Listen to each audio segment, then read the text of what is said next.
Lava Kusha apparently they are non identical twins. ಇನ್ನು ಪಾಂಡುವಿಗೆ ಇದ್ದಂಥ ಚರ್ಮದ ವ್ಯಾಧಿ ಇರಬಹುದು, ಘಟೋತ್ಕಚರಿಗಿದ್ದಂಥ ಬೊಕ್ಕತಲೆ, ಇನ್ನು ಶೂರ್ಪಣಕಿಗೆ ಇದ್ದಂಥ ಅಪ್ಯಾರೆಂಟ್ಲಿ ಇವತ್ತಿನ ಹೈಪೋಥೈರಾಯ್ಡಿಸಮ್ ಇರಬಹುದು, ಇನ್ನು ಮೇಲ್ ಪ್ರೆಗ್ನೆನ್ಸಿ, ಅಪಸ್ಮಾರ. ಆ ಕಥೆನಲ್ಲಿ ಪ್ರಿಮೆಚೂರಿಟಿ ಅಂತ ಬಿಂಬಿಸಿದ್ರೂ ಕೂಡ ವಿಕಲಾಂಗತೆ ಅನ್ನೋದು ಆಗಿನ ಕಾಲದಲ್ಲಿ ಯಾವ ರೀತಿ ಇತ್ತೋ ಈಗಿನ ಕಾಲದಲ್ಲೂ ಆ ರೀತಿ ಇದೆ. ನೀವು ಹೇಳೋದ ಹಾಗೆ ಘಟೋತ್ಕಚ ಅನ್ನೋದು ಕನ್ನಡದ ವ್ಯಾಕರಣ ಗೊತ್ತಿತ್ತು ಅಂತಂದ್ರೆ ಅದೊಂದು ಸಮಾಸ, ಘಟಸ್ಯ ಉತ್ಕಚ ಇವ ಅಂತ. ಸೊ ಬಕ್ಕತಲೆ ಅನ್ನೋದು ನಾವು ಮೆಡಿಕಲ್ ಟರ್ಮ್ಸ್ ಅಲ್ಲಿ ಅಲೋಪೀಶಿಯಾ ಅಂತ ಕರಿತೀವಿ. ಈಗ ಕೃಷ್ಣ ಈಕೆಯ ಗೂನನ್ನ ಹೇಗೆ ಸರಿ ಮಾಡಿದ್ದು ಅಂದ್ರೆ, ಆಕೆಯ ಪಾದದ ಮೇಲೆ ಈತನ ಕಾಲನ್ನ ಇಟ್ಟು ಬೆನ್ನನ್ನ ನೇರ ಮಾಡಿದ ತಕ್ಷಣ ಆಕೆ ಸರಿ ಹೋದ್ಲು ಅಂತ. ಅಲ್ಲಿ ಅದನ್ನ ತುಂಬಾ ಈಸಿಯಾಗಿ ಬಹುಶಃ ಹೇಳ್ಬಿಡ್ತಾರೆ. ಬಟ್ ಇವತ್ತಿನ ದಿನಕ್ಕೆ ಮೆಡಿಕಲಿ ಅಷ್ಟು ಅಂದ್ರೆ ಅದನ್ನು ಪ್ರಯತ್ನ ಮಾಡೋರು ಇದ್ದಾರೆ. ಸಾಕಷ್ಟು ಯೂಟ್ಯೂಬ್ ವಿಡಿಯೋದಲ್ಲಿ ನೋಡಿರ್ಬೋದು ನೀವು.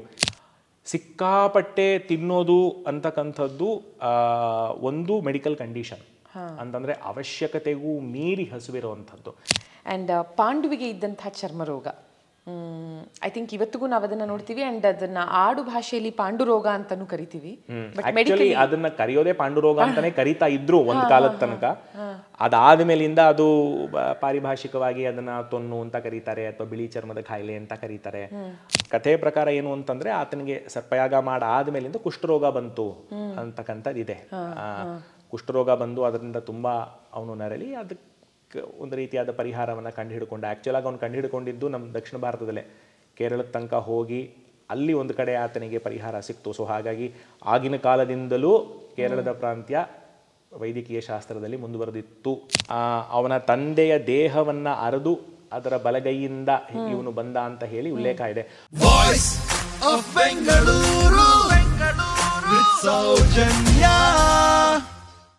ಇವತ್ತಿನ ಎಪಿಸೋಡ್ ಡೆಫಿನೆಟ್ಲಿ ಇದು ನನ್ನ personal favourite. So voice of health ಅಲ್ಲಿ ನ್ಯೂರೋ ಸರ್ಜನ್ ಜೊತೆ ಮಾತಾಡ್ತಿದ್ದೀನಿ, ಡಾಕ್ಟರ್ ಶ್ರೀದತ್ ಭದ್ರಿ ಅವರು. ಆದ್ರೆ ಇದಕ್ಕೆ ಸ್ಲೈಟ್ ಮಿಕ್ಸ್ ಆಫ್ ನಮ್ಮ ಪುರಾಣಗಳು. ಈ ಎರಡು ಕೂಡ ನನಗೆ ಬಹಳ ಬಹಳ ಫೇವ್ರೆಟ್ ಸಬ್ಜೆಕ್ಟ್ ಸರ್. ಅಂದ್ರೆ ಒಂದು ಹೆಲ್ತ್, ಮತ್ತೊಂದು ನಮ್ಮ ಪುರಾಣಗಳು. ಅದು ರಾಮಾಯಣ, ಮಹಾಭಾರತ, ಭಾಗವತ, ನಮ್ಮ ಸನಾತನ ಧರ್ಮಕ್ಕೆ ಸಂಬಂಧಪಟ್ಟಂತಹ ಯಾವುದೇ ಕಥೆಗಳಾಗಿರ್ಲಿ, ಯಾವುದೇ ವಿಷಯಗಳಾಗಿರ್ಲಿ, it interests me a lot. Just like ಹೇಗೆ ಮೆದುಳಿಗೆ ಸಂಬಂಧಪಟ್ಟಂತಹ ವಿಷಯಗಳು, ಸ್ಪೈನ್ಗೆ ಸಂಬಂಧಪಟ್ಟಂತಹ ವಿಷಯಗಳು ನಿಮ್ಮನ್ನ ಇಟ್ ಇಂಟ್ರೆಸ್ಟ್ಸ್. ಇವತ್ತು ಇದೆರಡನ್ನೂ ಕ್ಲಬ್ ಮಾಡೋಣ ಅಂತ. ಸೊ ಹಿಸ್ಟ್ರಿ ರಿಪೀಟ್ಸ್ ಅಂತ ಯಾವಾಗಲೂ ಹೇಳ್ತೀವಿ ನಾವು, ಬಿಕಾಸ್ ನಾವು ಹಿಸ್ಟ್ರಿಯಿಂದ ಪಾಠ ಕಲಿಯೋದಿಲ್ಲ ಬಹುಶಃ. ಅದಕ್ಕೋಸ್ಕರ ಹಿಸ್ಟ್ರಿ ಆಲ್ವೇಸ್ ರಿಪೀಟ್ಸ್. ಇವತ್ತು ಇದನ್ನ ಮೆಡಿಕಲ್ ಫೀಲ್ಡ್ಗೆ ತಗೊಂಡು ಬರಬಹುದಾ? ಇಸ್ ಇಟ್ ಅಂದ್ರೆ ಮೆಡಿಕಲ್ ಫೀಲ್ಡ್ಗೂ ಇದು ಅನ್ವಯನ ಇಲ್ವಾ? ನೀವು ಹೇಳ್ಬೇಕು ನನಗೆ. ಯಾಕಂದ್ರೆ ಪುರಾಣಗಳಲ್ಲೂ ನಾವು ಸಾಕಷ್ಟು ಹೆಲ್ತ್ ಇಶ್ಯೂಸ್ಗಳು ಕಂಡು ಬರುತ್ತೆ, ಓದ್ತೀವಿ, ನೋಡ್ತೀವಿ, ತಿಳ್ಕೊತೀವಿ. ಅದು ಮೆಂಟಲ್ ಹೆಲ್ತ್ ಇರಬಹುದು, ಫಿಸಿಕಲ್ ಹೆಲ್ತ್ ಇಶ್ಯೂಸ್ ಇರಬಹುದು. ಇಶ್ಯೂಸ್ ಮಾತ್ರ ಅಲ್ಲದಿರಾ ಸಾಕಷ್ಟು ಇವತ್ತಿನ ದಿನ ಮೆಡಿಕಲ್ ಫೀಲ್ಡ್ ಅಲ್ಲಿ ನಡೀತಾ ಇರುವಂತಹ ಅಡ್ವಾನ್ಸ್ಮೆಂಟ್ಸ್ಗಳನ್ನ ಅವತ್ತೇ ನೋಡ್ಬಿಟ್ಟಿದೀವಿ. ಲೈಕ್ ಗಾಂಧಾರಿಗೆ 101 ಮಕ್ಕಳು ಹುಟ್ಟಿದಿರಬಹುದು. Lava Kusha apparently they are non identical twins. ಇನ್ನು ಪಾಂಡುವಿಗೆ ಇದ್ದಂಥ ಚರ್ಮದ ವ್ಯಾಧಿ ಇರಬಹುದು, ಘಟೋತ್ಕಚರಿಗಿದ್ದಂತಹ ಬೊಕ್ಕತಲೆ, ಇನ್ನು ಶೂರ್ಪಣಕಿಗೆ ಇದ್ದಂಥ ಅಪ್ಯಾರೆಂಟ್ಲಿ ಇವತ್ತಿನ ಹೈಪೋಥೈರಾಯ್ಡಿಸಮ್ ಇರಬಹುದು, ಇನ್ನು ಮೇಲ್ ಪ್ರೆಗ್ನೆನ್ಸಿ, ಅಪಸ್ಮಾರ, ಎಪಿಲಿಪ್ಸಿ ಅಂತ ಏನ್ ಕರಿತೀವಿ. ಹೀಗೆ ಸಾಕಷ್ಟು ಬಂದು ಹೋಗುತ್ತೆ. ಬಹುಶಃ ಅವತ್ತಿಗೆ ಈ ಹೆಸರಿಲ್ಲದೆ ಇದ್ದಿರಬಹುದು, ಆದ್ರೆ ಆ ಸಿಂಪ್ಟಮ್ಸ್ಗಳನ್ನ ನೋಡಿದಾಗ ಇವತ್ತು as a doctor you can say this is this ಅಂತ, ಬಿಕಾಸ್ ಒಂದು ಟರ್ಮಿನಾಲಜಿ ಇದೆ. ಸರ್, ಇವತ್ತು ನಾನು ಹೇಳ್ತಾ ಹೋಗ್ತೀನಿ ಪುರಾಣಗಳಲ್ಲಿನ ಕೆಲವೊಂದು ಇನ್ಸ್ಟೆನ್ಸಸ್ನ ಮೆಡಿಕಲ್ ಟರ್ಮಿನಾಲಜಿನಲ್ಲಿ ಇವತ್ತಿನ ದಿನ ಈ ಹೆಲ್ತ್ ಇಶ್ಯೂಗೆ ಏನ್ ಹೇಳ್ತಾರೆ ಅಂತ ನೀವು ನಮಗೆ ತಿಳಿಸ್ಕೊಡ್ತೀರಾ? ಪ್ರಯತ್ನ ಮಾಡೋಣ. ಬಿಕಾಸ್ ನೀವು ಸಾಕಷ್ಟು ಪುರಾಣಗಳನ್ನು ಓದಿ ತಿಳ್ಕೊಂಡಿದ್ದೀರಾ. ತಿಳ್ಕೊಂಡಿದ್ದಿದೆ. ಸಾಕಷ್ಟು ಕಡೆ ಮೆಡಿಕಲ್ ಟರ್ಮ್ಸ್ ಬರುತ್ತೆ, ಸಾಕಷ್ಟು ಕಡೆ ರೋಗದ ಲಕ್ಷಣಗಳು ಬರುತ್ತೆ. ಸೊ ಈ ತರ ಇದ್ದಾಗ ಈ ಕಾಯಿಲೆ ಇರಬಹುದು ಅನ್ನೋಂಥ ಒಂದು ಊಹೆ ಇರ್ಬೋದು ಅಂತ. ಕೆಲವೊಂದು ಕಡೆ ಅಂತೂ ತುಂಬಾ ನಿಖರವಾಗಿ ಹೇಳಿರೋದ್ರಿಂದ ಇದೇ ಕಾಯಿಲೆ ಇತ್ತು, ಬಟ್ ಬೇರೆ ಹೆಸರಲ್ಲಿ ಅವಾಗ ಪ್ರಚಲಿತವಾಗಿತ್ತು, ಅಥವಾ ಬೇರೆ ಥರ ಆಗಿನ ಜನ ಅದನ್ನು ಗುರುತಿಸ್ಕೊತಾ ಇದ್ರು ಅಂತ ಕಂಡು ಬರುತ್ತೆ. ಸೊ ಸಾಕಷ್ಟು ಒಂದಕ್ಕೊಂದಕ್ಕೆ ನಮಗೆ ಒಂದು ಲಿಂಕನ್ನು ತಗೊಂಬರೋಂಥ ಸಾಧ್ಯತೆ ಇದೆ. Okay sir, to begin with, ಈಗಷ್ಟೇ ರಥಸಪ್ತಮಿ ಮುಗಿದಿದೆ. ಗರುಡ ಮತ್ತು ಅರುಣ ಸಹೋದರರು, ಕಶ್ಯಪ ಮತ್ತು ವಿನತರ ಮಕ್ಕಳು. ಆದರೆ ಅರುಣನ ಬಗ್ಗೆ ಹೇಳಬೇಕು ಅಂದರೆ, ಸೂರ್ಯನ ರಥದ ಸಾರಥಿ ಅರುಣನಿಗೆ ದೇಹದ ಕೆಳಭಾಗ ಇರಲಿಲ್ಲ ಅಂತಾರೆ. Was it premature birth? Premature birth ಕೂಡ. ಯಾಕೆಂತಂದ್ರೆ ಕಥೆಯ ಪ್ರಕಾರ ಏನು ಅಂತಂದ್ರೆ ಪ್ರಿಮೆಚೂರ್ ಬರ್ತ್ ಅಂತಾನೆ ಅದನ್ನ ಬಿಂಬಿಸಲಾಗಿದೆ. ಆತ ಅವನು ಅಂದ್ರೆ ಕಥೆಯ ಪ್ರಕಾರ ಮೊಟ್ಟೆಯಿಂದ ಹೊರಗಡೆ ಬರುವುದಕ್ಕೆ ಮುಂಚೆನೆ ಅವನ ತಾಯಿ ಅದನ್ನ ಒಡೆದು ಅವನನ್ನ ಹೊರಗಡೆ ತರ್ತಾಳೆ ಅಂತ ಹೇಳಿ. ಬಟ್ ಈಗಿನ ಕಾಲದಲ್ಲಿ ನಾವು ನೋಡಬೇಕು ಅದಕ್ಕೆ ಸಂಬಂಧವಾಗಿ ಅಂತಂದ್ರೆ ಎಷ್ಟೋ ಮಕ್ಕಳು ವಿಕಲಾಂಗರಾಗಿ ಹುಟ್ಟುತ್ತಾರೆ. ಕೆಲವೊಂದು ಸಲ ಗರ್ಭಿಣಿ ಆಗಿರ್ತಕ್ಕಂಥ ತಾಯಿ ಗೊತ್ತಿಲ್ಲದೆ ಯಾವುದಾದ್ರು ಒಂದು ಔಷಧಿ ತಗೊಂಡ್ರಾಗಲಿ ಅಥವಾ ಬೇರೆ ಯಾವುದೋ ಒಂದು ತಿನ್ನಬಾರದಂತಹ ಯಾವುದಾದ್ರು ಒಂದು ಪದಾರ್ಥ ಆಗಲಿ ಅಥವಾ ರೇಡಿಯೇಷನ್ಗೆ ಎಕ್ಸ್ಪೋಜರ್ ಆಗಿರಲಿ ಅಥವಾ ಕೆಲವೊಂದು ಸಲ ಏನಾಗುತ್ತೆ ಅಂದರೆ ನಮ್ಮ ದೇಶದ ಹಲವಾರು ಭಾಗಗಳಲ್ಲಿ ಫ್ಲೂರೈಡ್ ಪಾಯ್ಸನಿಂಗ್ ಆಗುತ್ತೆ, ನೀರಿನಲ್ಲಿ ಗೊತ್ತಿಲ್ಲದೆ ಸಾಕಷ್ಟು ಅಂಶಗಳಿರುತ್ತೆ. ಜಪಾನಲ್ಲಿ ತುಂಬ ಕಾಮನ್ ಆಗಿ ನಾವು ನೋಡಿರ್ತಕ್ಕಂಥದ್ದು ಏನು ಅಂತಂದರೆ ಇವಾಗ ಈ ನ್ಯೂಕ್ಲಿಯರ್ ವೇಸ್ಟಿಂದ ಆ ಒಂದು ಜಾಗದಲ್ಲಿ ಜಾಸ್ತಿ ರೇಡಿಯೇಷನ್ ಇರೋದ್ರಿಂದ ಅಲ್ಲಿ ಹುಟ್ಟೋ ಮಕ್ಕಳು ವಿಕಲಾಂಗರಾಗಿ ಹುಟ್ಟುತ್ತಾರೆ. ಸೊ ಆ ಥರ ಹುಟ್ಟೋ ಮಕ್ಕಳು ಕಾಲಿರೋದಿಲ್ಲ, ಕಾಲಿದ್ರೆ ಕಾಲಲ್ಲಿ ಬೆರಳಿರೋದಿಲ್ಲ, ಅಥವಾ ಮಂಡಿಯಿಂದ ಕೆಳಗಡೆ ಕಾಲು ಇರೋದಿಲ್ಲ, ಅಥವಾ ಕೈಗಳಲ್ಲಿ ಬೆರಳಿರೋದಿಲ್ಲ, ಅಥವಾ ಈಗಿನ ಕಾಲದಲ್ಲಿ ನಮಗೆ ಗೊತ್ತಿರೋ ಹಾಗೆ ಕೆಲವಷ್ಟು ಮೆಡಿಸನ್ಸು ಪ್ರೆಗ್ನೆನ್ಸಿ ಟೈಮಲ್ಲಿ ತಗೊಳ್ಳೋದ್ರಿಂದ ಮಕ್ಕಳಿಗೆ ತೊಂದರೆ ಆಗುತ್ತೆ ಅಂತ ಗೊತ್ತಿರುತ್ತೆ. ಸೊ ಡಾಕ್ಟರ್ಗಳಾಗಿ ನಾವು ಆ ಒಂದು ಟೈಮಲ್ಲಿ ಪ್ರೆಗ್ನೆಂಟ್ ಆಗಿದ್ದರೆ ದಯಮಾಡಿ ಈ ಮೆಡಿಸನ್ಸನ್ನು ತಗೋಬೇಡಿ ಅಂತ ಹೇಳ್ತೀವಿ. ಬಟ್ ಅದು ಗೊತ್ತಾಗಿರೋದು ಯಾರೋ ತಗೊಂಡು ಅದರಿಂದ ಮಗು ಆ ಥರ ಹುಟ್ಟಿರೋದ್ರಿಂದಾನೆ.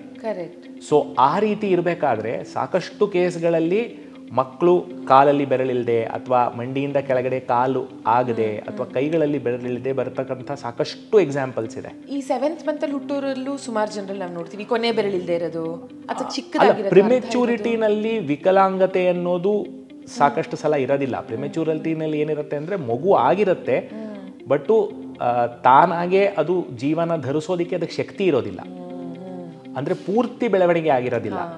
ಅಂದರೆ ಬೆಳವಣಿಗೆ ಅಂದರೆ ಕೈ ಕಾಲು ಕಮ್ಮಿ ಇರುತ್ತೆ. ಈಗ ನಾವೇನು ಅರ್ಥ ಮಾಡ್ಕೋಬೇಕು ಅಂದರೆ ಒಂದು ಭ್ರೂಣ ಉತ್ಪಾದನೆ ಆಗಬೇಕಾದ್ರೆ ತಲೆ ಮೊದಲು ಬರುತ್ತೆ, ಅದಾದಮೇಲೆ ಹೊಟ್ಟೆ ಬರುತ್ತೆ, ಅದಾದಮೇಲೆ ಕೊನೆಗೆ 8ನೇ 9ನೇ ತಿಂಗಳಲ್ಲಿ ಕಾಲು ಬರುತ್ತೆ, ಆಮೇಲಿನ ಮಗು ಹುಟ್ಟುತ್ತೆ ಅನ್ನೋದು ತಪ್ಪು. ಹುಟ್ಟೋ ಮಗು ಪೂರ್ತಿಯಾಗಿ ಉಂಟಾಗಿ ಅದು ಸೈಜಲ್ಲಿ ದೊಡ್ಡದಾಗ್ತಾ ಬರುತ್ತೆ. ಸೊ ಹಾಗಾಗಿ 3ನೇ ತಿಂಗಳಲ್ಲೇ ಕಾಲಿನ ಒಂದು ಏನು ಅಂಗಾಂಗ ಇರುತ್ತೆ, ಕೈನ ಏನು ಅಂಗಾಂಗ ಇರುತ್ತೆ, 2ನೇ ತಿಂಗಳು 3ನೇ ತಿಂಗಳಿಂದಲೇ ಅದರದ್ದು ಹೋಗ್ತಾ ಇರುತ್ತೆ. ಎಲ್ಲ ಅಂಗಗಳ ಒಂದು ಡೆವಲಪ್ಮೆಂಟ್ ಏನಿದೆ ಒಂದೇ ಸಮಕ್ಕೆ ಹೋಗ್ತಾ ಇರುತ್ತೆ. ಆಯಾ ಅಂಗಗಳು ಆಯಾ ಟೈಮಲ್ಲಿ ಆ ಒಂದೊಂದೊಂದು ಇದಾಗಿ ಹೋಗ್ತಾ ಇರುತ್ತೆ. ಸೊ ಅದು ಸೀಕ್ವೆನ್ಷಿಯಲ್ ಆಗಿ ಬರುವಂಥದ್ದಲ್ಲ, ಒಂದಾದ್ಮೇಲೆ ಒಂದಲ್ಲ, ಎಲ್ಲ ಒಟ್ಟಿಗೆ ಬೆಳೆಯುವಂಥದ್ದು. ಸೊ ಆ ಬೆಳವಣಿಗೆಯಲ್ಲಿ ತೊಂದರೆ ಆದಾಗ ಆವಾಗ ಈ ಥರ ತೊಂದರೆಗಳು ಬರುವಂಥ ಸಾಧ್ಯತೆ ಇದೆ. ಸೊ ಆ ಕಥೆನಲ್ಲಿ ಪ್ರಿಮೆಚೂರಿಟಿ ಅಂತ ಬಿಂಬಿಸಿದ್ರೂ ಕೂಡ ವಿಕಲಾಂಗತೆ ಅನ್ನೋದು ಆಗಿನ ಕಾಲದಲ್ಲಿ ಯಾವ ರೀತಿ ಇತ್ತೋ ಈಗಿನ ಕಾಲದಲ್ಲೂ ಆ ರೀತಿ ಇದೆ. ಸೊ ಆಗಿನ ಕಾಲದಲ್ಲೂ ಮಕ್ಕಳು ಕಾಲು ಅಥವಾ ಕೈಗಳು ಇಲ್ಲದೆ ಹುಟ್ಟಿದಂಥ ಉದಾಹರಣೆಗಳಿದೆ, ಈಗಿನ ಕಾಲದಲ್ಲೂ ಅದಿದೆ. ಸೊ ಎರಡರಲ್ಲೂ ನಾವು ಆ ವಿಷಯದಲ್ಲಿ ಸಾಮ್ಯತೆಯನ್ನು ನೋಡ್ಬೋದು. ಓಕೆ ಓಕೆ ಆ್ಯಂಡ್ ಇವತ್ತಿನ ದಿನ ಮೋಸ್ಟ್ ಕಾಮನ್ ಆಗಿ ಎಸ್ಪೆಷಲಿ ಗಂಡಸರು ಫೇಸ್ ಮಾಡ್ತಿರೋ ಒಂದು ಇಶ್ಯೂ ಅಂದರೆ ಬೊಕ್ಕತಲೆ. ನಾವು ಪುರಾಣಗಳಲ್ಲಿ ಮತ್ತೆ ನೋಡೋದಕ್ಕೆ ಹೋದರೆ ಘಟೋತ್ಕಚ ಹೆಸರೇ ಹೇಳುತ್ತೆ. ಘಟ ಅಂದರೆ ಒಂದು ಮಡಕೆಯ ಹಾಗೆ ನುಣ್ಣಗೆ ಗುಂಡಿಗೆ ಒಂದು ತಲೆ ಇದ್ದಿದ್ದರಿಂದ ಘಟೋತ್ಕಚ ಅಂತ ಕರೆಯೋರು ಅವನನ್ನು ಅಂತ. ಇವತ್ತಿಗೂ ನಾವು ಇದನ್ನು ನೋಡ್ತೀವಿ. ಆಸ್ ಐ ಸೆಡ್ ಗಂಡಸರಲ್ಲಿ ಜಾಸ್ತಿ. ಇದಕ್ಕಿರುವಂಥ ಟರ್ಮ್ ಏನು ಸರ್? ಅಂದರೆ ಘಟೋತ್ಕಚ ಅಂತಂದರೆ ನೀವು ಹೇಳಿದ ಹಾಗೆ ಅವನ ಹೆಸರು ಘಟೋತ್ಕಚ ಅಲ್ಲ, ಅವನಿಗೆ ಇಟ್ಟ ಹೆಸರದು. ಕನ್ನಡದಲ್ಲಿ ಹೇಳಬೇಕು ಅಂದರೆ ಅದೊಂದು ಅನ್ವರ್ಥನಾಮ. ಆ್ಯಕ್ಚುಲಿ ನೀವು ಹೇಳಿದ ಹಾಗೆ ಘಟೋತ್ಕಚ ಅನ್ನೋದು ಕನ್ನಡದ ವ್ಯಾಕರಣ ಗೊತ್ತಿತ್ತು ಅಂತಂದರೆ ಅದೊಂದು ಸಮಾಸ, ಘಟಸ್ಯ ಉತ್ಕಚ ಇವ ಅಂತ. ಸೊ ಬಕ್ಕತಲೆ ಅನ್ನೋದು ನಾವು ಮೆಡಿಕಲ್ ಟರ್ಮ್ಸಲ್ಲಿ ಆಲೋಪೀಷಿಯಾ ಅಂತ ಕರಿತೀವಿ. ಈಗ ಆಲೋಪೀಷಿಯಾ ಅನ್ನೋದು ತುಂಬ ಕಾಮನ್ ಆಗಿ ಈಗ ಕಂಡು ಬರ್ತಾ ಇರೋದು. ಮೊದಲೇ ಹೇಳ್ದಂಗೆ ಸ್ಟ್ರೆಸ್ ಜಾಸ್ತಿ ಆಗಿದೆ, ಅದಕ್ಕೆ ಒಂದು ಆನುವಂಶಿಕವಾದ ಹಿನ್ನೆಲೆ ಕೂಡ ಇದೆ, ಸಾಕಷ್ಟು ಎನ್ವಿರಾನ್ಮೆಂಟಲ್ ಕಾರಣಗಳಿದ್ದಾವೆ, ಲೈಫ್ ಸ್ಟೈಲ್ ಇಶ್ಯೂಸ್ ಇದೆ. ಬಟ್ ಆಲೋಪೀಷಿಯಾ ಅನ್ನೋದು ತುಂಬ ಸಹಜವಾಗಿ ಕಾಣ್ತಾ ಇರೋದು. ಹಾಗಾಗಿ ಪೂರ್ತಿ ತಲೆಯಲ್ಲಿ ಕೂದಲಿಲ್ಲದೆ ಇರ್ತಕ್ಕಂಥದ್ದು ಸಾಕಷ್ಟು ಉದಾಹರಣೆಗಳಿದ್ದಾವೆ. ಸೊ ನಾವು ನಮ್ಮ ಇತಿಹಾಸದಲ್ಲಿ ನೋಡಿರ್ಬೇಕಾದ್ರೆ he may be the first case, ಅಂದರೆ ಬರೆದಿರೋ ಅಂಥದ್ದು ಪೂರ್ತಿ ಬಕ್ಕತಲೆ ಇರ್ತಕ್ಕಂಥ ಒಬ್ಬನ ಬಗ್ಗೆ ಚಿತ್ರೀಕರಣ ಮಾಡಿರೋದು. ಅವನಿಗೂ ಇದೇ ಕಂಡೀಷನ್ ಇದ್ದಿರ್ಬೋದು ಅಂತ ನಾವು ಊಹೆ ಮಾಡಿ ಹೇಳ್ಬೋದು. ಸೊ ಈಗಿನ ಕಾಲದಲ್ಲಿ ಅವ್ನು ಇದ್ದಿತ್ತು ಅಂದರೆ ಯಾರು ಅವನನ್ನು ಟ್ರೀಟ್ ಮಾಡಿ ಅವ್ನಿಗೊಂದು ಹೇರ್ ಟ್ರಾನ್ಸ್ಪ್ಲಾಂಟ್ ಮಾಡಿ ಘಟೋತ್ಕಚನನ್ನು ಅವ್ನು ಘಟ ಇಲ್ಲದೆ ಇರೋ ಕಚನಾಗಿ ಮಾಡ್ಬೋದಾಗಿತ್ತೆ. Yeah make sense. And I am sure ಇವಾಗ ನೆಕ್ಸ್ಟ್ ನಾನು ಹೇಳ್ತಾ ಇರೋದು ನಿಮ್ಮ ಫೀಲ್ಡ್ಗೂ ಬರುತ್ತೆ ಅಂತ. ಕೃಷ್ಣ ಮಥುರಾನ ಪ್ರವೇಶ ಮಾಡಿದಾಗ ಗಂಧವನ್ನು ತೆಗೆದು ಭಕ್ತಿಯಿಂದ ಕುಬ್ಜೆ ಕೊಡ್ತಾಳೆ. ಆ ವಿಶ್ವಾಸವನ್ನು ಅಂದರೆ ಆಕೆಗಿರುವಂಥ ಭಕ್ತಿ ಅದನ್ನು ಮೆಚ್ಚಿ ಕುಬ್ಜೆ ಮನೆಗೆ ಉದ್ಧವನ ಜೊತೆ ಕೃಷ್ಣ ಹೋದಾಗ ಆಕೆಯ ಗೂನನ್ನು ಕೃಷ್ಣ ಸರಿ ಮಾಡ್ತಾನೆ ಅಂತ. So does it come to your department sir? ಅಂದರೆ ಗೂನ್ ಬೆನ್ನಿದ್ರೆ ಅದನ್ನು ಸರಿ ಮಾಡುವಂಥದ್ದು. ಆ್ಯಂಡ್ ಇಸ್ ಇಟ್ ಪಾಸಿಬಲ್ ಇವತ್ತಿನ ದಿನ ಮೆಡಿಕಲಿ? ನೋಡಿ, ಮೊದಲನೇ ಇದೇನು ಅಂತಂದರೆ ಗೂನ್ ಬೆನ್ನನ್ನು ಸರಿ ಮಾಡಿರ್ತಕ್ಕಂಥ ಮೊದಲನೆಯ ಒಂದು ಉದಾಹರಣೆ ನಮಗೆ ಸಿಗೋದು ಈ ಕಥೆಯಿಂದ. ಯಾರೋ ಒಬ್ಬರಿಗೆ ಗೂನು ಬೆನ್ನಿತ್ತು, ಅವಳಿಗೆ ಗೂನು ಬೆನ್ನಿನ ಕಾರಣದಿಂದ ಜನ ಅವಳನ್ನು ಕುರೂಪಿಯಾಗಿ ನೋಡ್ತಾ ಇದ್ರು. ಆ ಗೂನು ಬೆನ್ನು ಸರಿ ಆದಮೇಲಿಂದ ಕಥೆಯ ಪ್ರಕಾರ ಆಕೆ ತುಂಬ ಸುಂದರಿಯಾಗಿ ಪರಿವರ್ತನೆ ಆದ್ಲು ಅನ್ನೋದು ಕಥೆ. ಈಗಿನ ಕಾಲದಲ್ಲಿ ಗೂನು ಬೆನ್ನಿಗೆ ಖಂಡಿತವಾಗ್ಲೂ ಪರಿಹಾರ ಇದೆ. ಸರ್ಜರಿ ಮುಖಾಂತರ ಬೆನ್ನು ಗೂನ್ಕೊಂಡಿರೋರಿಗೆ, ಬೆನ್ನು ವಾಲ್ಕೊಂಡಿರೋರಿಗೆ, ಅಥವಾ ಬೆನ್ನು ಒಂದು ಪಕ್ಕಕ್ಕೆ ತಿರುಗಿಕೊಂಡಿದೆ, ಅಥವಾ ಕೆಲವೊಬ್ಬರಿಗೆ ಏನಾಗುತ್ತೆ ಅಂತಂದರೆ ಒಂದು ಕಡೆ ತಿರುಗಿ ಇನ್ನೊಂದು ಕಡೆ ತಿರುಗಿ ಎರಡು ಕಡೆ ತಿರುಗಿಕೊಂಡಿರೋಂಥ ಉದಾಹರಣೆ ಇರುತ್ತೆ. ಸೊ ಈ ಥರ ಎಲ್ಲ ಇರಬೇಕಾದ್ರೆ ಸಾಕಷ್ಟು ಬಾರಿ ಆಪರೇಷನ್ ಮುಖಾಂತರ ಇದನ್ನು ಡೊಂಕನ್ನು ಸರಿ ಮಾಡ್ಬೋದು. ಆ ಡೊಂಕನ್ನು ಸರಿ ಮಾಡಿ ಮತ್ತೆ ವಾಪಸ್ಸು ಬೆನ್ನು ನೇರ ಮಾಡಿ ತಲೆ ಎತ್ತು ನಡೆಯೋ ಹಾಗೆ ಮಾಡಬಹುದು. ಅದಕ್ಕೆ ನಾವು scoliosis correction, ಕೈಫೋಸಿಸ್ correction, deformity surgery ಅಂತ ಕರಿತೀವಿ. ಅದು ನ್ಯೂರೋ ಸರ್ಜರಿಗೆ ಇರ್ತಕ್ಕಂಥ ಒಂದು ಸ್ಪೆಷಲಿಸ್ಟ್ ಫೀಲ್ಡ್ ಅದು. ಸೊ ಸ್ಪೈನ್ ಮೇಲೆ ಆಪರೇಷನ್ ಮಾಡಿ ಸ್ಪೈನ್ನಲ್ಲಿ ಸಾಕಷ್ಟು ಸ್ಕ್ರೂಗಳನ್ನು ಹಾಕಿ ಅದನ್ನು ಆ ಡೊಂಕನ್ನು ತಿದ್ದಿ ಸರಿ ಮಾಡುವಂಥ ಹೈ ಎಂಡ್ ಸರ್ಜರಿ ಖಂಡಿತವಾಗ್ಲೂ ಇದೆ. ಸೊ ಹಾಗಾಗಿ ಗೂನು ಬೆನ್ನನ್ನು ಸರಿ ಮಾಡೋದು ಆ ಕಾಲದಲ್ಲಿ ಇದ್ದಿರಬಹುದು, ಈ ಕಾಲದಲ್ಲಿ ಇದ್ದಿರ್ಬೋದು. ಗೂನು ಬೆನ್ನನ್ನು ಸರಿ ಮಾಡೋದು ಖಂಡಿತವಾಗ್ಲೂ ಪ್ರಸ್ತುತವಾದ ವಿಷಯ. ಆದರೆ ಕೆಲವೊಂದು ಉಲ್ಲೇಖಗಳನ್ನು ನೋಡಿದಾಗ ನಮಗೆ ಅನ್ನಿಸ್ಬೋದು ಇದು ಹೇಗೆ ಸಾಧ್ಯ ಅಂತ. ಅಂದರೆ ಕೃಷ್ಣ ಈಕೆಯ ಗೂನನ್ನು ಹೇಗೆ ಸರಿ ಮಾಡಿದ್ದು ಅಂದರೆ, ಆಕೆಯ ಪಾದದ ಮೇಲೆ ಈತನ ಕಾಲನ್ನು ಇಟ್ಟು ಬೆನ್ನನ್ನು ನೇರ ಮಾಡಿದ ತಕ್ಷಣ ಆಕೆ ಸರಿ ಹೋದ್ಲು ಅಂತ. ಅಲ್ಲಿ ಅದನ್ನು ತುಂಬ ಈಸಿಯಾಗಿ ಬಹುಶಃ ಹೇಳ್ಬಿಡ್ತಾರೆ. ಬಟ್ ಇವತ್ತಿನ ದಿನಕ್ಕೆ ಮೆಡಿಕಲಿ ಅಷ್ಟು ಅಂದರೆ ಅದನ್ನು ಪ್ರಯತ್ನ ಮಾಡೋರು ಇದ್ದಾರೆ. ಸಾಕಷ್ಟು ಯೂಟ್ಯೂಬ್ ವಿಡಿಯೋದಲ್ಲಿ ನೋಡಿರ್ಬೋದು ನೀವು. ಬೆನ್ನವನ್ನು ಸರಿ ಮಾಡೋಕ್ಕೆ ಒಂದು ಸುತ್ತಿಗೆ ಎತ್ಕೊಂಡು ಜೋರಾಗಿ ಹೊಡೆದಿದ್ದಾರೆ, ಮಾಡಿದ್ದಾರೆ, ಇನ್ನೊಂದಿದು ಅಂತ. ಬಟ್ ಅದು ಯಾವುದು ವೈಜ್ಞಾನಿಕವಾಗಿ ಅದಕ್ಕೆ ಹಿನ್ನೆಲೆ ಇರೋದಿಲ್ಲ. ಅದು ತುಂಬ ಒಂದು ವೈಜ್ಞಾನಿಕ ಹಿನ್ನೆಲೆ ಇಲ್ಲದೆ, ವಿಷಯ ಗೊತ್ತಿಲ್ಲದೆ ಅದನ್ನು ಮಾಡೋವಂಥ ಜನ ಮಾಡೋವಂಥದ್ದು. ಗೂನು ಬೆನ್ನನ್ನು ಸರಿ ಮಾಡ್ಬೋದು, ಬಟ್ ಅಷ್ಟು ಸುಲಭ ಅಲ್ಲ. ಅದಕ್ಕೆ ಶಸ್ತ್ರಚಿಕಿತ್ಸೆ ಅವಶ್ಯಕತೆ ಇರುತ್ತೆ. ಅದಕ್ಕೆ ಶಸ್ತ್ರಚಿಕಿತ್ಸೆ ಆದಮೇಲೆ ಸಾಕಷ್ಟು ಎಕ್ಸಸೈಸ್ ಮಾಡಿ ಗೂನು ಬೆನ್ನನ್ನು ಸರಿ ಮಾಡ್ಕೊಳ್ಳೋವಂಥ ಒಂದಿದೆ. ಬಟ್ ಗೂನು ಬೆನ್ನನ್ನು ಸರಿ ಮಾಡಬಹುದು. ಸೊ ಎರಡೂ ಕಥೆಗಳಿಗೆ ಅಥವಾ ಎರಡೂ ಉದಾಹರಣೆಗಳಿಗೆ ಇರುವಂಥ ಸಾಮ್ಯತೆ ಏನು ಅಂತಂದರೆ, ಗೂನು ಬೆನ್ನನ್ನು ಸರಿ ಮಾಡಬಹುದು ಅನ್ನೋದು. ಸರಿ ಮಾಡೋ ವಿಧಾನ, ಅವ್ನು ಮಾಡಿದ ವಿಧಾನ ಬೇರೆ, ಈಗಿನ ಕಾಲಕ್ಕೆ ಇರುವಂಥ ವಿಧಾನ ಬೇರೆ, ಬಟ್ ಸರಿ ಮಾಡ್ಬೋದು. ಬಟ್ ನೀವು ಹೇಳಿದ ಹಾಗೆ ಅನ್ವರ್ಥ ನಾಮಗಳು ಹೇಗೆ ಇವತ್ತು ನಾವು ಬಳಸ್ತೀವಿ ಅನ್ನೋದಕ್ಕೆ, ಇವತ್ತಿಗೂ ಗೂನ್ ಬೆನ್ನಿದ್ರೆ ಕುಬ್ಜ ಅಥವಾ ಕುಬ್ಜೆ ಅಂತಲೇ ಕರಿತೀವಿ ನಾವು. ಅದೇ ಥರ ತುಂಬ ತಿನ್ನೋರನ್ನ ಬಕಾಸುರ, ಬಕಾಸುರಿ ಅನ್ನೋದಿರಬಹುದು, ಅಥವಾ ಸಿಕ್ಕಾಪಡೆ ಮಲ್ಕೊಂಡು ನಿದ್ದೆ ಮಾಡೋರನ್ನ ಕುಂಭಕರ್ಣ ಅನ್ನೋದಿರಬಹುದು. ಇವಾಗ ನೆಕ್ಸ್ಟ್ ಕಮಿಂಗ್ ಟು ಕುಂಭಕರ್ಣ ಅಥವಾ ಬಕಾಸುರ. ಸಿಕ್ಕಾಪಟ್ಟೆ ತಿನ್ನೋದು, ಸಿಕ್ಕಾಪಟ್ಟೆ ಮಲಗೋದು, ಇದಕ್ಕೆ ಇವತ್ತಿನ ದಿನ ಮೆಡಿಕಲಿ ಏನು ಕರಿತೀರಾ ಸರ್? ಸಿಕ್ಕಾಪಟ್ಟೆ ತಿನ್ನೋದು ಅಂತಕ್ಕಂಥದ್ದು ಒಂದು ಮೆಡಿಕಲ್ ಕಂಡೀಷನ್. ಅಂತಂದರೆ ಅವಶ್ಯಕತೆಗೂ ಮೀರಿ ಹಸುವಿರುವಂಥದ್ದು. ಅಂದರೆ ಅವ್ರಿಗೆ ಅದರ ಒಂದು ಪರಿವೇ ಇರೋದಿಲ್ಲ. ಅವ್ರಿಗೆ ಎಷ್ಟು ಹಸುವಾಗುತ್ತೆ ಅಂತಂದರೆ ಯಾವಾಗಲೂ ತಿಂತಾನೇ ಇರಬೇಕು ಅಂತ ಅನಿಸುತ್ತೆ. ಅದಕ್ಕೆ ನಾವು ಬುಲಿಮಿಯಾ ಅಂತ ಕರಿತೀವಿ. ಆ ಒಂದು ಕಂಡೀಷನ್ ಹೇಗೆ ಅಂತಂದರೆ ಸಿಕ್ಕಾಪಟ್ಟೆ ತಿಂತಾರೆ, ಅವ್ರಿಗೆ ಅದ್ರ ಅರಿವೇ ಇರೋದಿಲ್ಲ. ಅಂದರೆ ಹಸುವು ಅಷ್ಟಿರುತ್ತೆ. ಅದಕ್ಕೆ 5-6 ಬೇರೆ ಬೇರೆ ಕಾರಣಗಳಿದೆ. ಒಂದು ಮುಖ್ಯವಾದ ಕಾರಣ ಏನು ಅಂತಂದರೆ, ಒಂದು it could be A psychiatric condition. ಸಾಕಷ್ಟು ಸಲ ನಾವು ಕೇಳಿರ್ತೀವಿ, ಡಿಪ್ರೆಷನಲ್ಲಿ ಹೋಗಿರೋಂಥವ್ರು ಆ ಡಿಪ್ರೆಷನನ್ನು ಓವರ್ಕಮ್ ಮಾಡೋದಕ್ಕೆ ಅವರು ತಿನ್ನೋದ್ರಲ್ಲಿ ತೊಡಗಿಸ್ಕೋತಾರೆ. ತಿನ್ನೋದು ಅನ್ನೋದು ಅವರಿಗೆ ಡಿಪ್ರೆಷನನ್ನು ಫೈಟ್ ಮಾಡೋದಕ್ಕೆ ಒಂದು ವಿಧಾನ, ಎಮೋಷನಲ್ ಈಟಿಂಗ್, ಒಂದು ಎಮೋಷನಲ್ ಡಿಫೆನ್ಸು. ಸೊ ಅದು ಒಂದು ಕಾರಣ. ಸೈಕ್ಯಾಟ್ರಿನಲ್ಲಿ ತುಂಬ ಕಾಮನ್ ಆಗಿ ನೋಡುವಂಥದ್ದು ಇದ್ದಕ್ಕಿದ್ದ ಹಾಗೆ ಜಾಸ್ತಿ ತಿನ್ನೋಕ್ಕೆ ಶುರು ಮಾಡ್ತಾರೆ, ತುಂಬ ಜಾಸ್ತಿ ತಿನ್ನೋಕ್ಕೆ ಶುರು ಮಾಡೋದು ಅದೊಂದು ಕಾರಣ. ಎರಡನೇದು, ಮಿದುಳಿನ ಒಳಗಡೆ, ಮಿದುಳಿನ ಮಧ್ಯಭಾಗದಲ್ಲಿ ಹೈಪೋಥಾಲಮಸ್ ಅಂತ ಹೇಳಿ ಒಂದು ತುಂಬ ಸೂಕ್ಷ್ಮವಾದ ಜಾಗ ಇದೆ. ಈ ಹೈಪೋಥಾಲಮಸ್ ಅನ್ನೋದು ಏನು ಅಂತಂದರೆ, ಇದು ದೇಹದ ಮುಖ್ಯವಾದ ವಿಷಯಗಳನ್ನು ಕಂಟ್ರೋಲ್ ಮಾಡುವಂಥ ಒಂದು ಜಾಗ. ಉದಾಹರಣೆಗೆ ನಿದ್ದೆ, ಹಸುವು, ದಾಹ, ಈ ಥರವನ್ನು ಕಂಟ್ರೋಲ್ ಮಾಡುವಂಥ ಒಂದು ತುಂಬ ಸೂಕ್ಷ್ಮವಾದ ಜಾಗ. ಈ ಒಂದು ಜಾಗದಲ್ಲಿ ತೊಂದರೆ ಆಯಿತು ಅಂತಂದರೆ ಇದ್ದಕ್ಕಿದ್ದ ಹಾಗೆ ಅವ್ರಿಗೇನಾಗುತ್ತೆ ಅಂತಂದರೆ, ಊಟ ಮಾಡಿ ಬರುವಂಥ ತೃಪ್ತಿ ಹೋಗ್ಬಿಡುತ್ತೆ. ಆ ಒಂದು ಬ್ರೇಕ್ ಇರೋದಿಲ್ಲ. ಈಗ ಊಟ ಮಾಡಿದ್ರೆ ಹೊಟ್ಟೆ ತುಂಬುತ್ತೆ. ಹೊಟ್ಟೆ ತುಂಬಿತು ಅಂತಂದರೆ ಅದೊಂದು ಫೀಡ್ಬ್ಯಾಕ್ ಮೆಕ್ಯಾನಿಸಮ್ ಅಂತೀವಿ. ಹೊಟ್ಟೆ ಮೆದುಳಿಗೆ ಹೇಳುತ್ತೆ ತಿಂದಿದ್ದು ಸಾಕು, ಇಲ್ಲಿಗೆ ನಿಲ್ಲಿಸುವ ಅಂತ ಹೇಳಿ 90% ಜನ ನಿಲ್ಲಿಸ್ತಾರೆ. ಇನ್ನೊಂದು 10 ಜನ ಒಂದು ಸ್ವಲ್ಪ ಜಾಸ್ತಿ ತಿನ್ನೋರು ಆಚೆ ಈಚೆ ಇರ್ತಾರೆ. ಆ ಒಂದು ಮೆಕ್ಯಾನಿಸಮ್ ಹೋಗ್ಬಿಡುತ್ತೆ. ಮಿದುಳು ಮತ್ತು ಹೊಟ್ಟೆಗೆ ಮಧ್ಯೆ ಇರ್ತಕ್ಕಂಥ ಒಂದು ಕನೆಕ್ಷನ್ನಲ್ಲಿ ಏರುಪೇರಾಗಿ ಅವ್ರಿಗೇನಾಗುತ್ತೆ ಅಂದರೆ ತಿಂತಾನೇ ಹೋಗ್ತಾರೆ. ಬಾರಿಗೂ ತಿಂತಾರೆ, ತುಂಬ ಬೇಗ ತಿಂತಾರೆ, ಜಾಸ್ತಿ ತಿಂತಾರೆ. ಸೊ ಹೈಪೋಥಾಲಮಸ್ನಲ್ಲಿ ಆಗುವಂಥ ತೊಂದರೆಯಿಂದ ಖಂಡಿತವಾಗ್ಲೂ ನಮಗೆ ಬುಲಿಮಿಯಾ ಬರುವಂಥ ಸಾಧ್ಯತೆ ಇದೆ. 1-2. ಮೂರನೇದು ಥೈರಾಯ್ಡಿನ್ ಇಶ್ಯೂಸು. ಥೈರಾಯ್ಡ್ ಹಾರ್ಮೋನ್ ಜಾಸ್ತಿ ಪ್ರೊಡ್ಯೂಸ್ ಆದರೆ, ಅಂದರೆ ಹೈಪರ್ ಥೈರಾಯ್ಡಿಸಮ್ ಅಂತ ನಾವೇನು ಕರಿತೀವಿ, ಹೈಪರ್ ಥೈರಾಯ್ಡಿಸಮ್ನಲ್ಲೂ ಅಷ್ಟೇ ಅಪಟೈಟನ್ನು ತುಂಬ ಜಾಸ್ತಿ ಇರುತ್ತೆ, ಬೇಗ ತಿಂತಾರೆ, ಜಾಸ್ತಿ ತಿಂತಾರೆ. ಸೊ ಹಾಗಾಗಿ ಕುಂಭಕರ್ಣಿಗೆ ಅಥವಾ ಬಕಾಸುರನಿಗೆ ಯಾವುದೋ ಈ ರೀತಿಯಾಗಿರ್ತಕ್ಕಂಥ ಒಂದು ತೊಂದರೆ ಇದ್ದಿರಬಹುದು. ಅಥವಾ ಆಗಿನ ವೈದ್ಯಕೀಯ ಶಾಸ್ತ್ರದಲ್ಲಿ ಅದನ್ನು ಈ ರೀತಿ ಬಿಂಬಿಸಿದ್ದಾರೆ. ನಮ್ಮಲ್ಲಿರುವಂಥದ್ದು ಈಗಿನ ಕಾಲದಲ್ಲಿ ಡಾಕ್ಟರ್ ಹತ್ರ ಯಾರು ಒಬ್ಬ ಪೇಷಂಟನ್ನು ಕರ್ಕೊಂಡ್ಬಂದು ತುಂಬ ಜಾಸ್ತಿ ತಿಂತಾ ಇದ್ದಾರೆ, ತುಂಬ ಬೇಗ ತಿಂತಾ ಇದ್ದಾರೆ, ಸಿಕ್ಕಾಪಟ್ಟೆ ತಿಂತಾ ಇದ್ದಾರೆ ಅಂತಂದರೆ ಅದನ್ನು ತಪಾಸಣೆ ಮಾಡೋದು ಕಡ್ಡಾಯ. ಏನೋ ತೊಂದರೆ ಇದೆ, ಎಲ್ಲೋ ಏನೋ ಪ್ರಾಬ್ಲಮ್ ಆಗಿದೆ, ಮೆದುಳಿನಲ್ಲಾಗಲಿ ಹೊಟ್ಟೆನಲ್ಲಾಗಲಿ ಅಥವಾ ಹಾರ್ಮೋನಲ್ ಇಶ್ಯೂಸ್ ಆಗಲಿ ಯಾವ್ದಾದ್ರು ಒಂದು ತೊಂದರೆ ಇದೆ ಅಂತ. ಸೊ ಹಾಗಾಗಿ ಆ ಉದಾಹರಣೆ ಖಂಡಿತವಾಗ್ಲೂ ಪ್ರಸ್ತುತ. ಓಕೆ, ಬಟ್ ಈ ಹೈಪೋಥಾಲಮಸ್ ಗ್ಲ್ಯಾಂಡ್ನಲ್ಲಿ ಏನಾದರೂ ಇಶ್ಯೂ ಆಗಿ ಈ ಥರದ್ದು ಒಂದು ಹೆಲ್ತ್ ಇಶ್ಯೂ ಕಾಣಿಸ್ಕೊಂಡಿದ್ರೆ ನೀವು ಮೆಡಿಕಲಿ ಅಥವಾ ಸರ್ಜಿಕಲಿ ಇದನ್ನು ಸರಿ ಮಾಡಬಹುದಾ ಸರ್? ನೋಡಿ, ಹೈಪೋಥಾಲಮಸ್ನಲ್ಲಿ ಬರುವಂಥ ತೊಂದರೆಗಳು ಸಾಕಷ್ಟು ಬೇರೆ ಬೇರೆ ಥರ ಬರುತ್ತೆ. ಕೆಲವೊಂದು ಸಲ ಬೆಳವಣಿಗೆಯಿಂದನೇ ತೊಂದರೆ ಬರ್ಬೋದು. ಕೆಲವೊಂದು ಸಲ ಏನಾಗುತ್ತೆ ಅಂತಂದರೆ ಹೈಪೋಥಾಲಮಸ್ಸಿನ ಕೆಲಸನೇ ನಿಧಾನಕ್ಕೆ ನಿಂತು ಹೋಗ್ಬೋದು, ಅಥವಾ ಯಾವುದಾದ್ರು ಒಂದು ಗೆಡ್ಡೆ ಆಗಿ ಇನ್ನೊಂದಾಗಿ ಹೈಪೋಥಾಲಮಸ್ಸಿನ ಆಸುಪಾಸಿನಲ್ಲಿರೋದ್ರಿಂದ ಹೈಪೋಥಾಲಮಸ್ ಕೆಲಸ ಜಾಸ್ತಿ ಆಗಿಬಿಡ್ಬೋದು. ಅಥವಾ ಮಿದುಳಿಗೆ ಏಟು ಬಿದ್ದು, ಇವಾಗ ಆಕ್ಸಿಡೆಂಟ್ ಆಗುತ್ತೆ, ಸೊ ಆವಾಗ ಮಿದುಳಿಗೆ ಏಟು ಬೀಳೋದ್ರಿಂದ ಹೈಪೋಥಾಲಮಸ್ಸಿನ ಕೆಲಸ ಆಚೆ ಈಚೆ ಹೋಗ್ಬೋದು. ಸೊ ಆ ಥರ ಆದಾಗ ಏನಾಗುತ್ತೆ ಅಂತಂದರೆ ಅದರಿಂದ ಬರೋವಂಥ ಆಫ್ಟರ್ ಎಫೆಕ್ಟ್ಸನ್ನು ನಾವು ನೋಡಿದ್ವಿ. ಸೊ ಗೆಡ್ಡೆ ಆಗಿರ್ಬೋದು, ಅಥವಾ ಹೈಪೋಥಾಲಮಸ್ನ ಆಚೆ ಈಚೆಯಿಂದ ಬರ್ತಕ್ಕಂಥ ನೀವೇನು ಫಿಟ್ಸ್ ಅಂತ ಕರಿತೀರ ಅದರಿಂದ ಆಗಿರ್ಬೋದು, ಅಥವಾ ಅದಕ್ಕೆ ಏಟು ಬಿದ್ದಿರ್ಬೋದು, ಆ ಜಾಗದಲ್ಲಿ ಸ್ಟ್ರೋಕ್ ಆಗಿರ್ಬೋದು. ಅದರ ಕೆಲಸಕ್ಕೆ ಯಾವುದೇ ರೀತಿಯಾಗಿ ನಾವು ತೊಂದರೆ ಉಂಟಾಯಿತು ಅಂತಂದ್ರೂ ಅದು ದೇಹದ ಮೇಲೆ ಅದೇ ರೀತಿ ಇದು ಮಾಡುತ್ತೆ.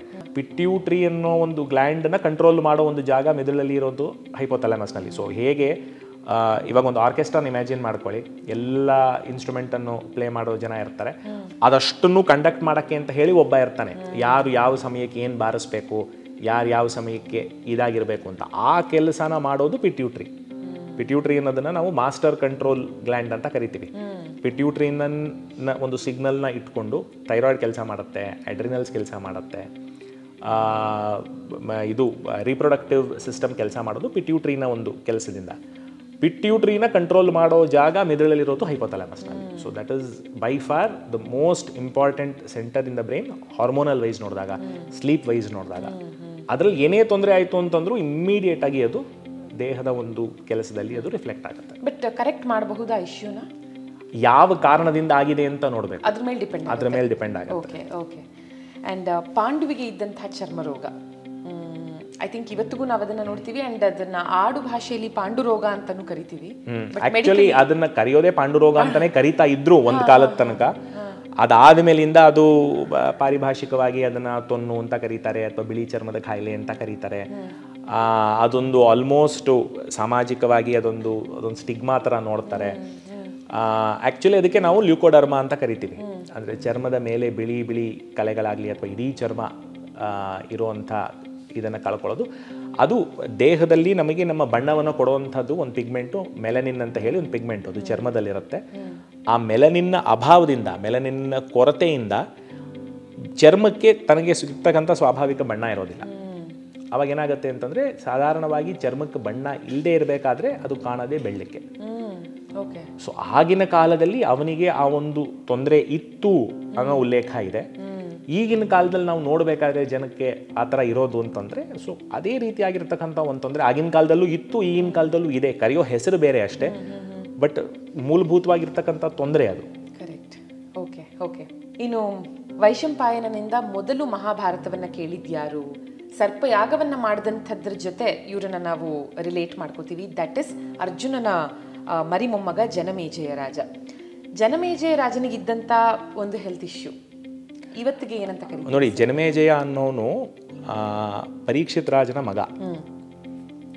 ಅವನು ಏನು ಮಾಡ್ತಾನೆ ಅಂತಂದರೆ ಒಂದು ಸರ್ಪಯಾಗ ಮಾಡ್ತಾನೆ.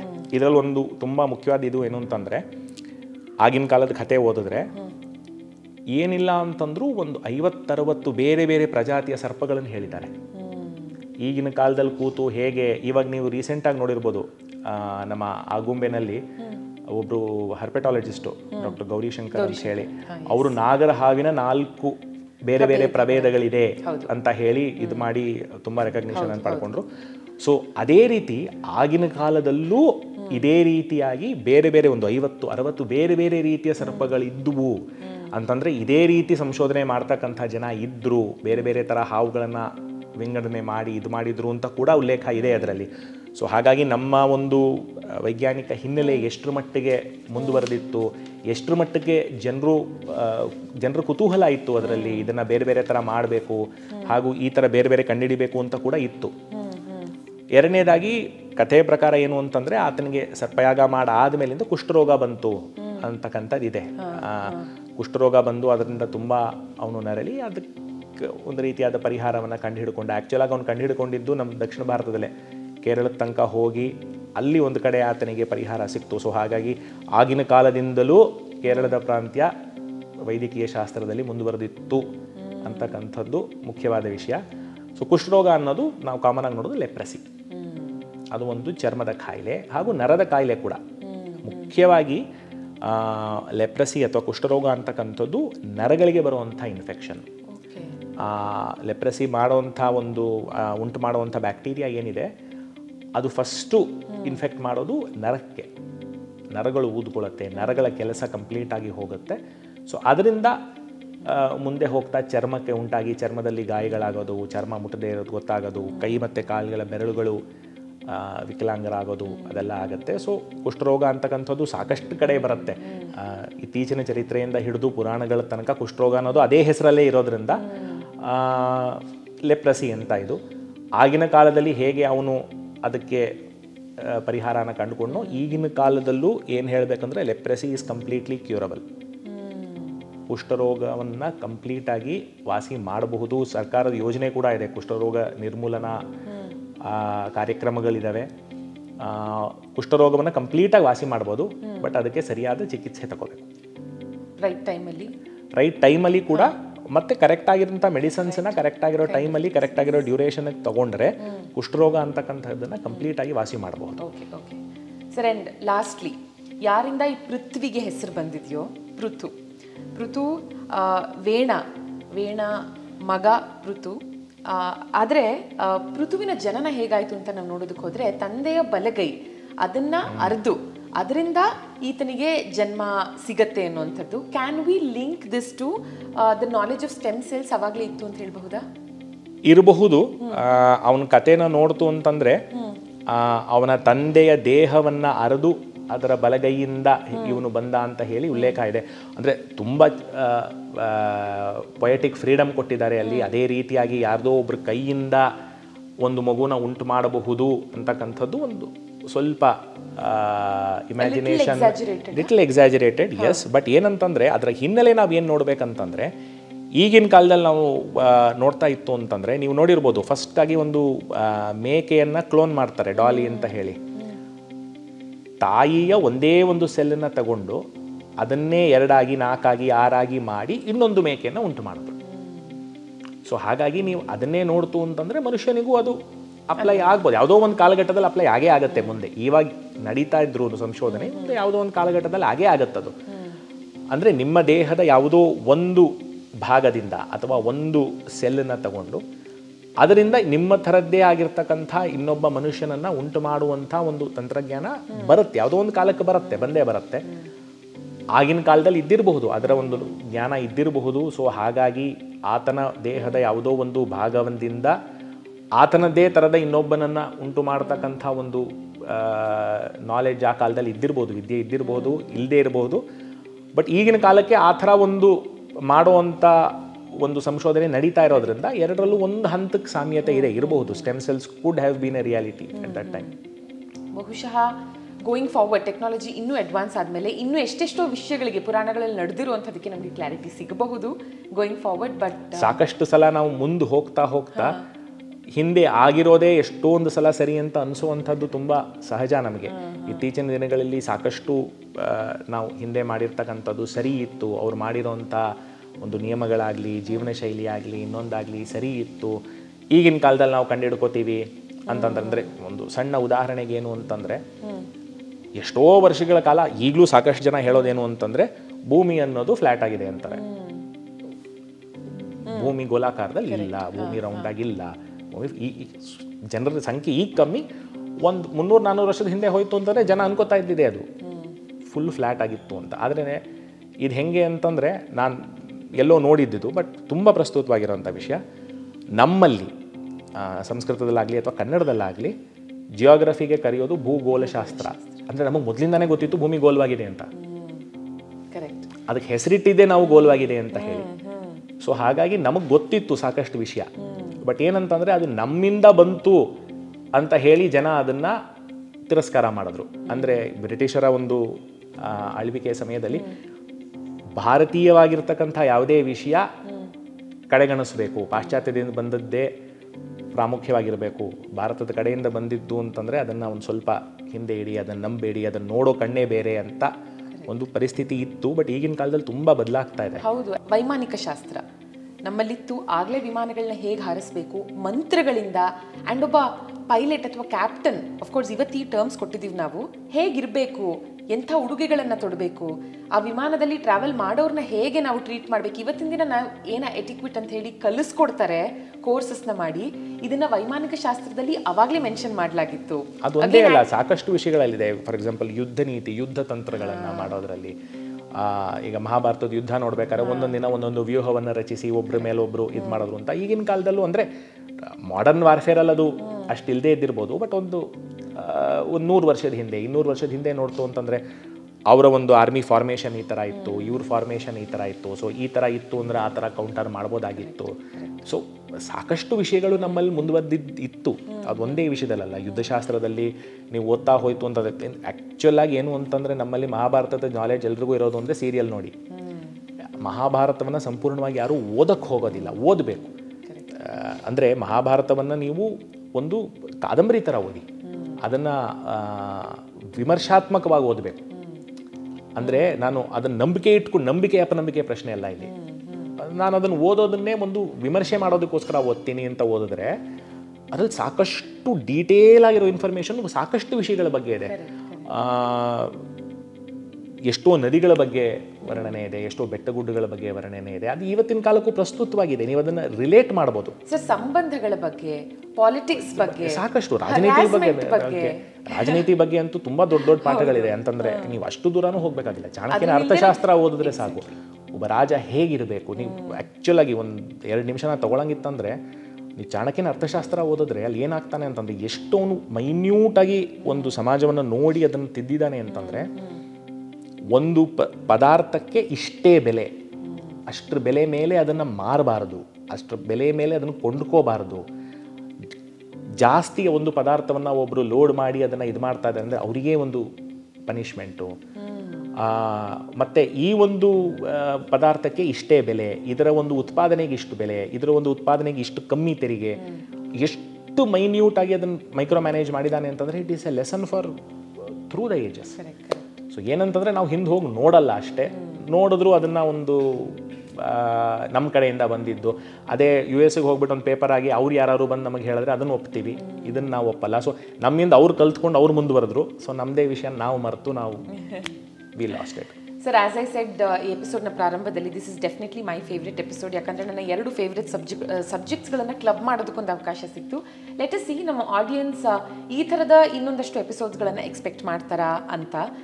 ಬಿಕಾಸ್ ಇದು ಸಾಕಷ್ಟು ಜನರ ಏರಿಯಾ ಆಫ್ ಇಂಟ್ರೆಸ್ಟ್ ಕೂಡ. ಅಂದರೆ ಪುರಾಣಗಳನ್ನು when we club with modern science ಅಥವಾ ಮಾಡರ್ನ್ ಮೆಡಿಕಲ್ ಸೈನ್ಸ್, ಅದು ಇನ್ನೂ ಇಂಟ್ರೆಸ್ಟಿಂಗ್ ಆಗಿರುತ್ತೆ ಅಂತ ನನಗನ್ಸುತ್ತೆ. Thank you so much. Thank you. ಇವತ್ತಿನ ಎಪಿಸೋಡ್ ನಿಜವಾಗ್ಲೂ it was extremely insightful sir. Thank you. Thank you. Thank you. Thank you. ಈ ಥರದ ಇನ್ನೂ ಯಾವ ವಿಷಯಗಳ ಬಗ್ಗೆ ನಾವು ಮಾತಾಡಬೇಕು ನಿಮ್ಗನ್ಸುತ್ತೆ? ಈ ಥರದ ಇನ್ನಷ್ಟು ಹೆಚ್ಚಿನ ಎಪಿಸೋಡ್ಸ್ಗಳು ಬರಬೇಕಾ? ಬಿಕಾಸ್ ಇದಿಷ್ಟೇ ಅಲ್ಲದೆ ಇನ್ನೂ ಸಾಕಷ್ಟು ಇಶ್ಯೂಸ್ಗಳಿದೆ where we can talk about it and club ಅದನ್ನ ವಿತ್ ಇವತ್ತಿನ medical science. Let us know comment ಸೆಕ್ಷನಲ್ಲಿ ನಿಮಗೆ ಹೇಗೆ ಅನ್ನಿಸ್ತು ಎಪಿಸೋಡ್ ಅಂತ. And thank you for watching.